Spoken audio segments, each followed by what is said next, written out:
Captain Lee Hyun stared at the flickering screen in front of him. The distress signal was weak, almost lost in the noise of space, but it was definitely there. Something was calling for help. "Captain, I'm picking up life signs," said Park Mina, from her station. She was the ship's communications officer, and she had been monitoring space frequencies all night. "It's coming from that research station ahead of us." Lee looked out the main window of the Soul's Pride. In the distance, he could see a small space station spinning slowly. Parts of it were dark, and debris floated around it like a cloud of metal and plastic. "How many life signs?" he asked. "Maybe 20, but they're getting weaker," Mina replied. Her voice was worried. "Captain, I think they're dying." Dr. Kim Jae looked up from his medical equipment. "If they're in trouble, we should help them. That's what we do, right?" Lee nodded. The Soul's Pride was an exploration ship from Earth. They had been traveling through this part of space for 3 months, looking for new worlds and making contact with other species. This was the first time they had found anyone in trouble. "Send them a message," Lee told Mina. "Tell them we want to help." Mina worked at her controls for a few minutes. Then a voice came through the speakers. It sounded strange, like wind blowing through metal tubes. "Unknown ship? This is Research Station Keth 7. We are grateful you answered our call." The voice paused, and Lee could hear breathing that didn't sound human. "But you should stay away. Our reactor failed. The whole station is filled with deadly radiation." Lee looked at his crew. They were all young, all volunteers who had signed up to explore space and meet new species. They had trained for situations like this, but this was real. "What's your species?" Lee asked into the communicator. "We are Zephyrians. You have probably never heard of us. We were studying your solar system from a distance when our power core exploded. We have been trying to fix it for 6 days, but we are running out of time." Dr. Kim was already checking his medical supplies. "Captain, our radiation medicine might work on them, and we have emergency power cells that could help with their reactor." "It's dangerous," said Han Tai, the ship's engineer. "If we dock with their station, we could get radiation poisoning too." Lee thought for a moment. These were aliens, people, from another world that humans had never met before. They could be lying. They could be dangerous. But they sounded scared and desperate. "Keth 7, this is Captain Lee of the Soul's Pride. We're going to help you." "Captain, you don't understand. The radiation will kill you too." "Maybe, but we have medicine and equipment that might save all of us. Are you willing to try?" There was a long pause. Then the alien voice came back, and it sounded different. Hopeful. "Yes, please. We are willing to try." The next 3 days were the hardest of Lee's life. The Zephyrians were tall, thin creatures with skin that was almost transparent. When they were healthy, their skin glowed with soft colors that changed based on their emotions. But the radiation had made them sick, and their skin was gray and dim. Dr. Kim worked around the clock, using human medical nanites to fight the radiation in their bodies. The tiny machines were designed for humans, but Kim modified them to work with Zephyrian biology. It was dangerous and experimental, but it was their only hope. Engineer Han worked with the Zephyrian technicians to repair their reactor. The aliens were amazed by human technology. Their tools were more advanced in some ways, but humans had developed different solutions to the same problems. "Your people are remarkable," said the Zephyrian leader, whose name sounded like wind chimes when he said it. "You risk your lives for strangers." "That's what people do," Lee replied simply. "When someone needs help, you help them." On the 3rd day, a Zephyrian rescue ship arrived. By then, Dr. Kim had saved 18 of the 20 researchers. 2 had died before the humans arrived, but the rest were recovering. The Zephyrian ship was beautiful, shaped like a crystal flower with engines that glowed blue. Their captain was older than the researchers, and his skin showed deep purple patterns that meant respect in their culture. "Captain Lee," the rescue captain said, "what you have done here will not be forgotten. Your species, you chose to save us when you could have stayed safe. This is unusual in our experience." What do you mean? Lee asked. Most species we have encountered are suspicious of strangers. They think first of themselves, then of others. But you thought of us first.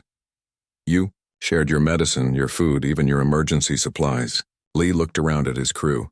They were tired and dirty, but they were smiling. Park Mina was teaching a young Zephyrian how to play cards. Dr. Kim was still checking on his patients.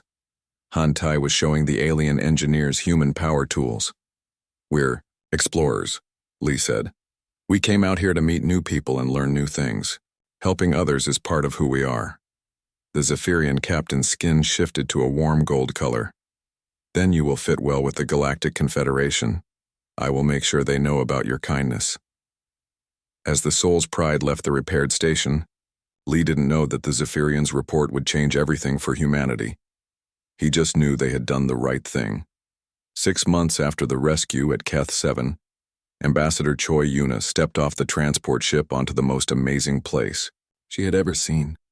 Nexus Prime was the capital world of the Galactic Confederation, and it looked like something from a dream.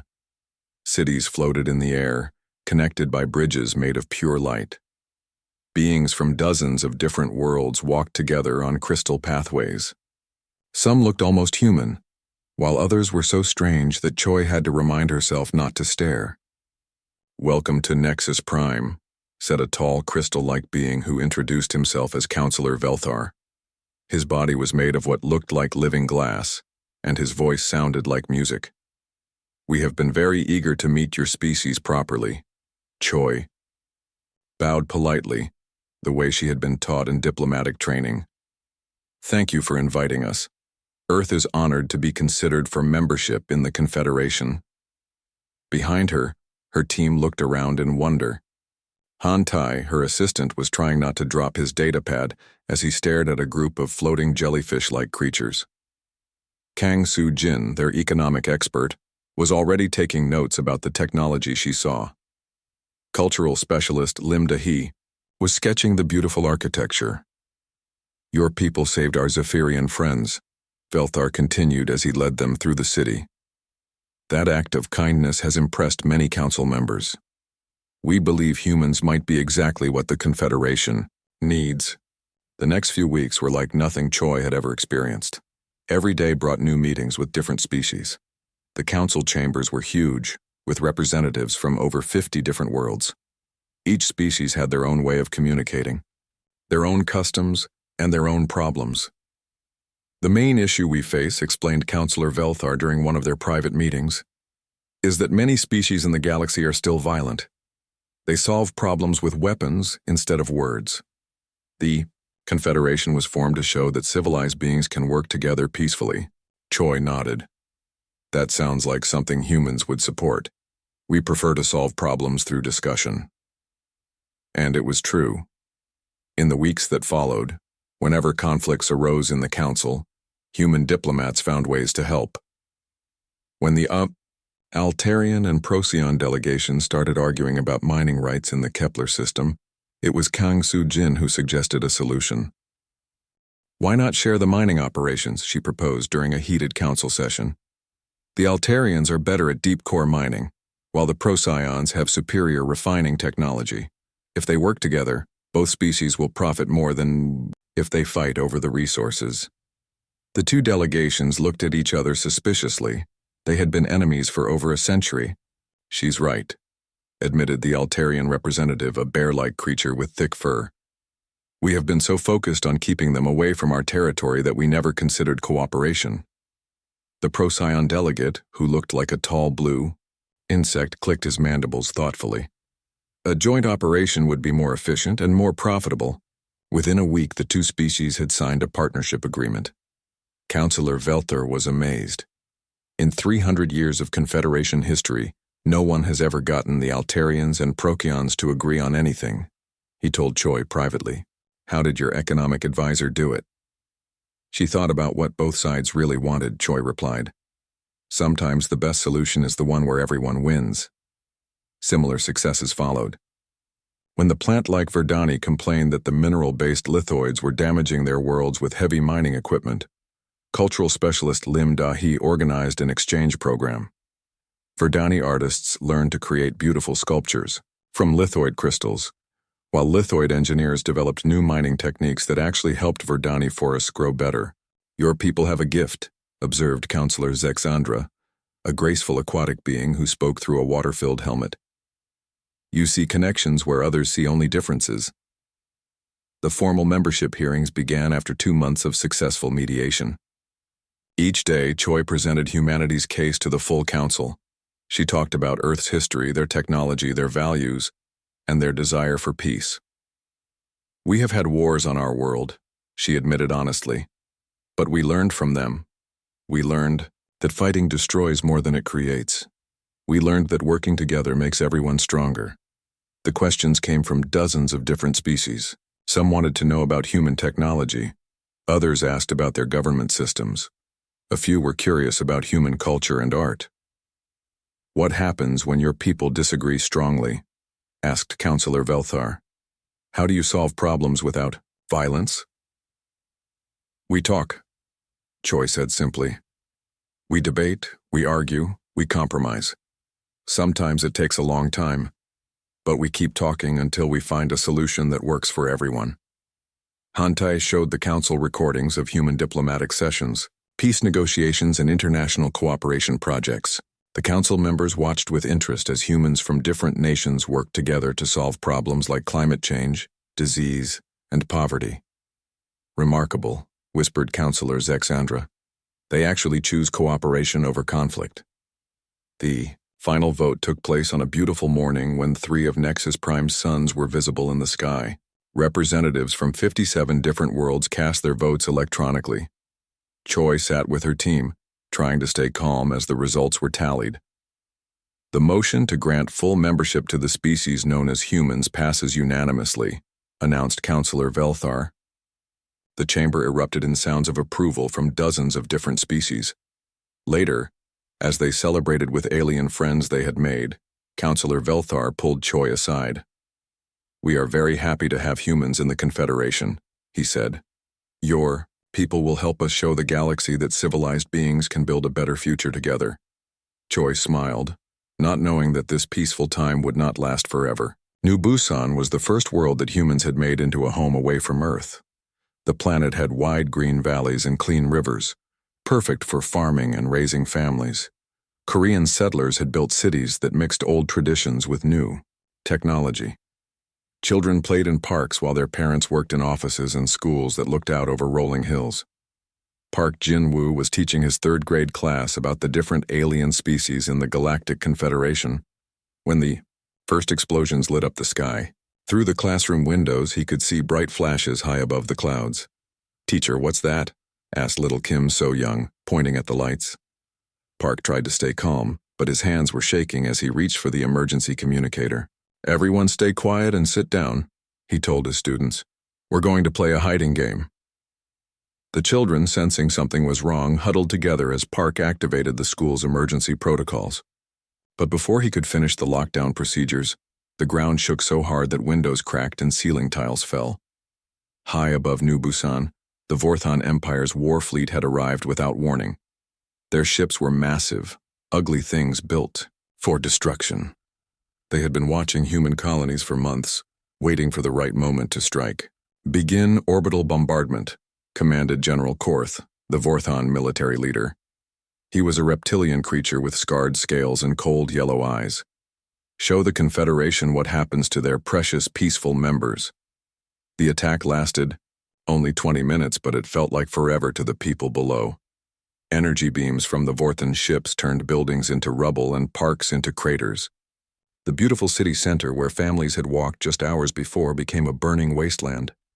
In the Galactic Confederation Council chambers on Nexus Prime, Ambassador Choi Yuna watched the live feed from New Busan with growing horror. The communication satellites were still working, sending real-time images of the destruction to the galaxy.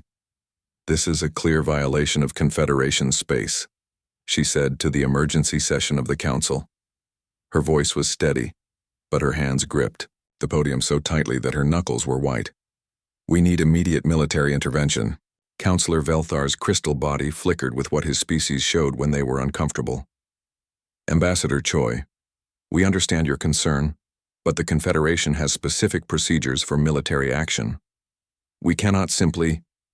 They're bombing civilians, Choi interrupted, something she had never done in months of diplomatic meetings.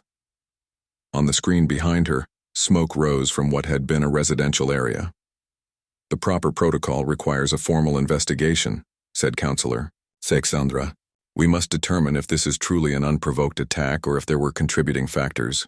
Choi's composure finally cracked when the feed switched to ground-level cameras. Vorthon soldiers in heavy armor were moving through the ruins, their weapons ready. They weren't just conquering the colony, they were hunting survivors. The worst moment came when the camera showed Hanbok Elementary School. The building had been hit directly and rescue workers were pulling small bodies from the rubble. Park Jin-woo had managed to get most of his students to the shelter, but not all of them had made it in time. Please, Choi whispered, her diplomatic training forgotten as she watched children being carried away on stretchers. We need help now.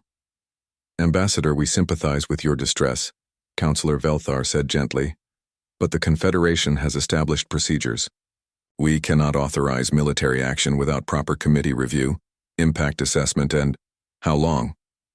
Choi's voice had gone very quiet. I'm sorry? How long will your committees take to decide while my people are being murdered? The council chamber fell silent. In all the years of the Confederation's existence, no member species had ever spoken to the council this way. The standard review process takes approximately 6 to 8 weeks, Counselor Velthar replied carefully. Choi stared at him for a long moment. On the screen behind her, Vorthon soldiers were setting up what looked like execution posts in the main square of New Busan's capital city. I see, she said finally. Her voice was calm again, but something had changed. The diplomatic mask she had worn for months was gone, replaced by something cold and dangerous. Then we'll handle this ourselves. She walked to her communication console and opened a private channel to Earth. The council watched in confusion as she spoke in rapid Korean to someone on the other end. Ambassador, Counselor Velthar said when she finished the call. What are you doing? I'm calling home, Choi replied simply. I'm telling them that the Confederation's peaceful procedures are inadequate for this situation. But surely you understand that hasty military action could escalate the conflict. Counselor, Choi interrupted, and her voice was so cold that several council members physically stepped back. Right now, Vorthon soldiers are executing colonists in the town square. They're broadcasting it as entertainment for their home worlds. Your procedures won't save those people. She gathered her documents and started walking toward the exit. Where are you going? Asked Counselor Zexandra. Choi paused at the chamber doors. To prepare for war. The council sat in stunned silence as the human ambassador left. They had never seen this side of humanity before, and they didn't understand what was about to happen. On New Busan, the Vorthon soldiers continued their systematic destruction, confident that they faced the same diplomatic weaklings they had observed in the Confederation Council. They had no idea what was coming for them. Admiral Jo Sung-min had been waiting for this call his entire career. For 30 years, he had commanded Earth's defense fleet, ships that most humans didn't even know existed. While diplomats talked peace in the Confederation Council, military, engineers had been building something very different in the dark spaces between planets. Admiral, came Ambassador Choi's voice through the secure communication channel. They killed children. The Confederation won't act fast enough. Joe looked out at his fleet assembled in the shadow of Jupiter's largest moon. 300 ships, hung in perfect formation, their dark hulls reflecting no light. These weren't the friendly exploration vessels that humanity had shown to the galaxy. These were predators. How many survivors on New Busan? He asked quietly. Maybe 2,000, out of 50,000 colonists. The Vorthon commander is broadcasting executions every hour. He thinks it's funny. Joe's jaw tightened. He had grandchildren about the same age as some of those victims. Understood. We're moving now. The human fleet that emerged from hyperspace around New Busan was unlike anything the galaxy had ever seen. The ships were sleek and angular, built with one purpose in mind: killing efficiently. The lead vessel, Incheon's Wrath, was twice the size of any Confederation warship, its hull bristling with weapons that had never appeared in any diplomatic technology exchange.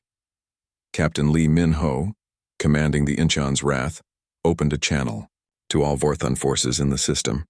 His voice was calm and professional. Vorthon Fleet, this is the Earth Defense Force. You have committed acts of terror against human civilians. You will immediately cease all hostile actions and begin evacuation of human space. You have 60 seconds to comply.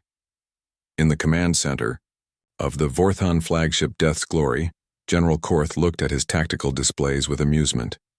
The human ships were impressive, but he commanded over 100 vessels of his own, battle-tested veterans of a dozen conquests. Pathetic humans, he snarled into his communicator.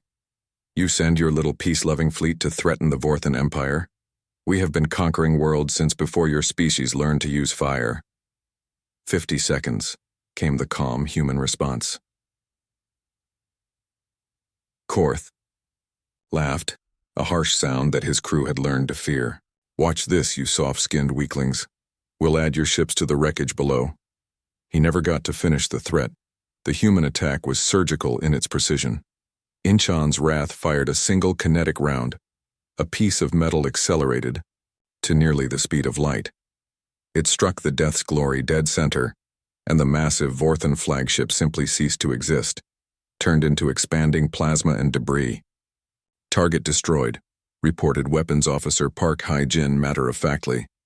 Acquiring next target.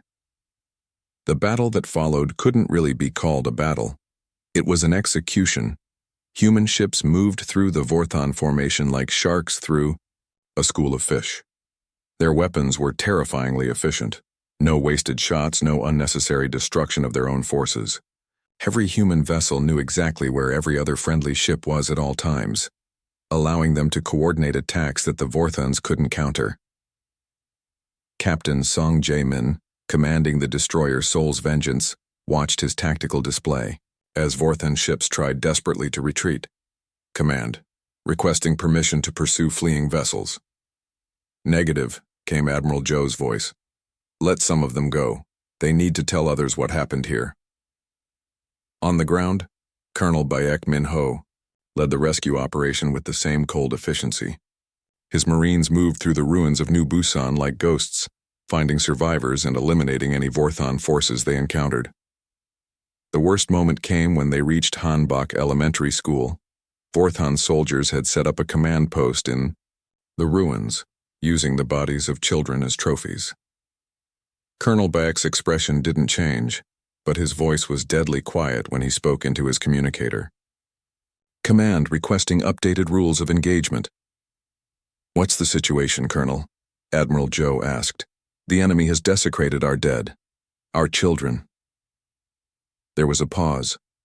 Then Admiral Joe's voice came back, harder than before. Rules of engagement. Updated, no prisoners. The Vorthon ground forces discovered that human soldiers weren't just trained fighters. They were artists of warfare. Every movement was calculated to maximize enemy casualties while protecting their own. They used the ruins of the city like a weapon, turning the Vorthon's own defensive positions against them. When Vorthon commander Zekthor tried to surrender, offering to release human hostages in exchange for safe passage, Colonel Baek's response was simple. You should have thought of that before you murdered children. The entire ground operation took 4 hours. When it was over, not a single Vorthon soldier remained alive on New Busan. In space, the few surviving Vorthon ships limped away from the battle zone. Captain Velkarian, commanding one of the 3 vessels that escaped, sent an emergency transmission to the Vorthon Empire's capital.